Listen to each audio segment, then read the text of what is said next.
नमस्कार दोस्तों। आजकल मार्केट में बहुत सारे कांस्य थाली फुट मसाज मशीन मैन्युफैक्चरर आ गए हैं। फिलहाल मुझे मशीन बनाते हुए काफ़ी वक्त हो चुका है। लगभग 5 साल से ऊपर मैं ये मशीन बना रहा हूँ और मुझ में इसमें काफ़ी ज़्यादा अनुभव भी है। लोगों को क्या चाहिए क्या नहीं ये सब कुछ पता करने के बाद ही मैंने मशीन में मॉडिफिकेशन भी की है। लेकिन बहुत सारे लोगों ने अभी कॉपी करके मशीन की कम कीमत पर बिक्री कर रहे। अभी मान लो कि वो जो मशीन है मेरी 30,000 की है, जो कि कैश ऑन डिलीवरी है, होम डिलीवरी है, और वो लगभग 22,000 तक बेच रहे हैं। तो आप सोचेंगे कि भाई ये मशीन तो 22,000 की मिल रही है, तो मैं आपसे 30,000 में क्यों खरीदूं। तो दोस्तों ये बात रहती है कि स्टैंडर्डाइजेशन का मतलब यही रहता है कि जो मशीन की क्वालिटी है, गुणवत्ता है, उसको बरकरार रखना। मैं भी मशीन 22,000 में बेच सकता हूँ। तो इसके लिए मुझे क्या करना होगा? तो इसलिए मुझे एक तो जो मैं कांस्य थाली परचेस करता हूँ, जो कि लगभग 2 किलो 800 ग्राम है, मतलब 3 केजी की है। अगर मैं थाली और जो ऊपर का बाउल है वो उसका वेट न्यूनतम 1 केजी कर देता हूँ, तो मेरे 2 केजी बच जाते हैं। जो कि मुझे अभी थाली 2,800 पर केजी के भाव से मिल रही है। तो मेरे 5,600 रुपये यहाँ पे बच जाते हैं। दूसरी चीज इसमें रहती है जो कि मोटर रहती है। अभी मोटर का चुनाव करते वक्त भी दो प्रकार की मोटर की उपलब्धि रहती है। इसमें एक रहती है कॉपर वाइंडिंग की मोटर और दूसरी रहती है एल्यूमिनियम वाइंडिंग की मोटर।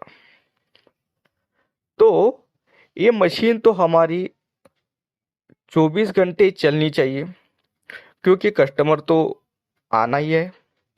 तो मान लो कि दिन भर में हमारी मशीन 10 घंटे चलती है।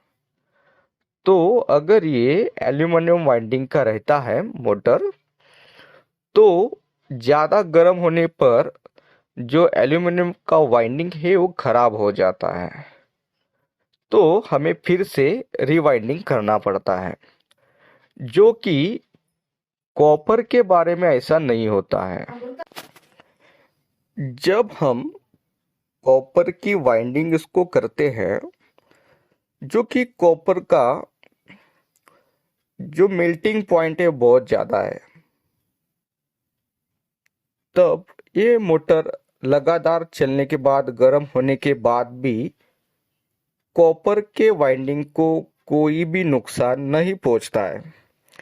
इसलिए हमारी जो मोटर है वो बहुत ज़्यादा दिनों तक चल सकती है। लेकिन अभी इसमें भाव में बहुत ज़्यादा डिफरेंस है। जो कि एल्यूमिनियम वाइंडिंग की जो मोटर है बहुत सस्ते दाम में मिलती है, क्योंकि वो सस्ता ही है। लेकिन कॉपर महंगा है तो उसकी मोटर भी महंगी है। दूसरी चीज़ हमें ये भी पता चली है कि जो गियर बॉक्स लगता है मोटर के आगे, तो उसमें भी दो प्रकार, मतलब जो मुझे मालूम है वो स्टील का गियर बॉक्स है। लेकिन जो जिन्होंने कीमतें कम करी है, तो मुझे ये भी सुनने में आया है कि जो गियर बॉक्स रहता है वो भी नायलॉन का भी मिल सकता है। अगर नायलॉन का गियर बॉक्स लगा दिया जाए तो और भी सस्ता हो जाता है। लेकिन इसमें कठिनाई ये है कि नायलॉन की जो स्ट्रेंथ है, क्या वो सच में स्टील के बराबर है? तो नहीं है। तो जब भी ज़्यादा लोड रहता है हमारा, तो स्टील जितना टॉर्क सहन करता है उतना वो नायलॉन नहीं करेगा। तो फिर से वही प्रॉब्लम आया कि यहाँ पे जो हमारा गियर बॉक्स है वो ज़्यादा खराब होने के चांसेस बढ़ जाते हैं। तो हमारी जो मोटर है वहाँ पे हमें जो थाली अच्छे से घूमनी चाहिए वो नहीं मिलेगी। वो क्या होगा कि वो थाली रोटेट नहीं होगी जब वो ज़्यादा वेयर आउट हो जाएगा। तो इसीलिए हमने मोटर का चुनाव करते वक्त यही सब बातें ध्यान में रखिए। पहले हमने भी सस्ती मोटर का चुनाव किया था, वो भी स्टील के गियर ही थे, लेकिन तब मोटर में हमें प्रॉब्लम भी दिखाई दी जो कि हमको भी उस वक्त ऐसा लगा कि हमने ऐसा क्यों किया कि ये सस्ते के चक्कर में पड़ गए। क्योंकि हमें ज़्यादा मार्जिन में काम करना था इसलिए हमने किया था, वो सच में बोल रहा हूँ। लेकिन बाद में ये महसूस हुआ कि अगर हमारा एक बार नाम खराब हुआ तो क्या हमारे पास से कस्टमर बाद में मशीन खरीद पाएगा? तो नहीं होगा ऐसा। जो कि हमने जो प्रोडक्ट की क्वालिटी है वो अच्छी बरकरार रखी, तो अभी मेरे पास जो कस्टमर बेस है वो रिपीटेड कस्टमर है। मेरे बहुत सारे जो कस्टमर है उन्होंने मुझे नए क्लाइंट दिए। उन्होंने अगर नए क्लाइंट दिए तो किस बेस पे दिए? तो मैंने अब तक उनको जो मशीनें दी उसमें कोई खराबी नहीं है। उसमें खराबी आ सकती है, तो क्या आ सकता है? अभी मोटर के प्रोटेक्शन के लिए जो हम रिले डालते हैं तो वो ठहरा इलेक्ट्रॉनिक्स पार्ट। तो अगर मान लो कि आपके यहाँ पे कोई भी इलेक्ट्रिकल सप्लाई में कम ज़्यादा होता है तो मोटर को बचाने के लिए वो रिले रहता है। गया तो वो रिले जा सकता है और रिले आसानी से मिल भी सकता है। तो वो ज़्यादा कोई बड़े खर्चे की बात नहीं है।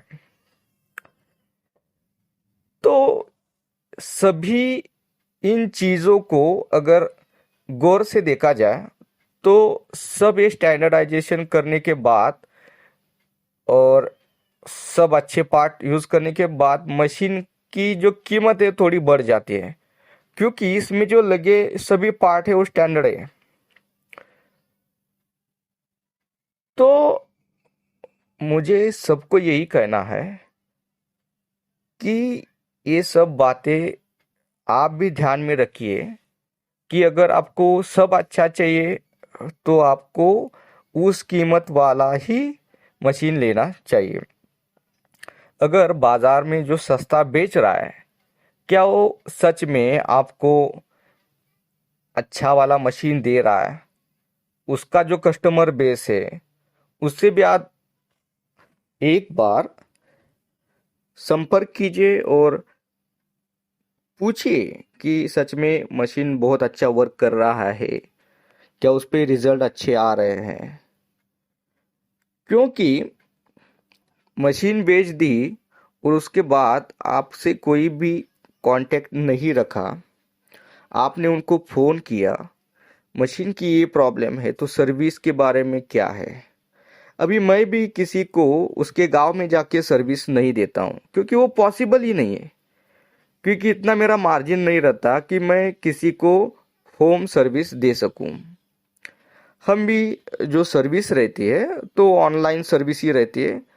आपको जो भी कोई दिक्कत आ रही है तो हमें खाली सिर्फ उसका वीडियो बना के आपको मुझे शेयर करना है, ठीक है? तो वो देखकर समझकर मैं बाद में आपको कॉल बैक करता हूँ कि आपको क्या परेशानी है और उसमें क्या करना चाहिए। तो ऐसी हमारी सर्विस रहती है। लेकिन ऐसा कहीं भी नहीं हुआ कि आपने मुझे फ़ोन किया है और मैंने आपको कॉल बैक नहीं किया है। क्योंकि बहुत सारे अभी हमारे तरफ भी लोग आते हैं कि मशीन तो दूसरी तरफ से लिए, लेकिन उनको मेंटेनेंस चाहिए, तो मैं साफ मना कर देता हूँ। क्योंकि कैसा है कि आपको ये पहले ही समझ लेना चाहिए कि आपको मशीन एक अच्छी मशीन ही लेना चाहिए, तो बाद में कोई भी झंझट वाला काम ना रहे। आप बहुत सारे लोग अभी ये भी सोच रहे होंगे कि मैं आप मेरा खुद का प्रमोशन कर रहा हूँ इसलिए मैं सब ये बातें बोल रहा हूँ।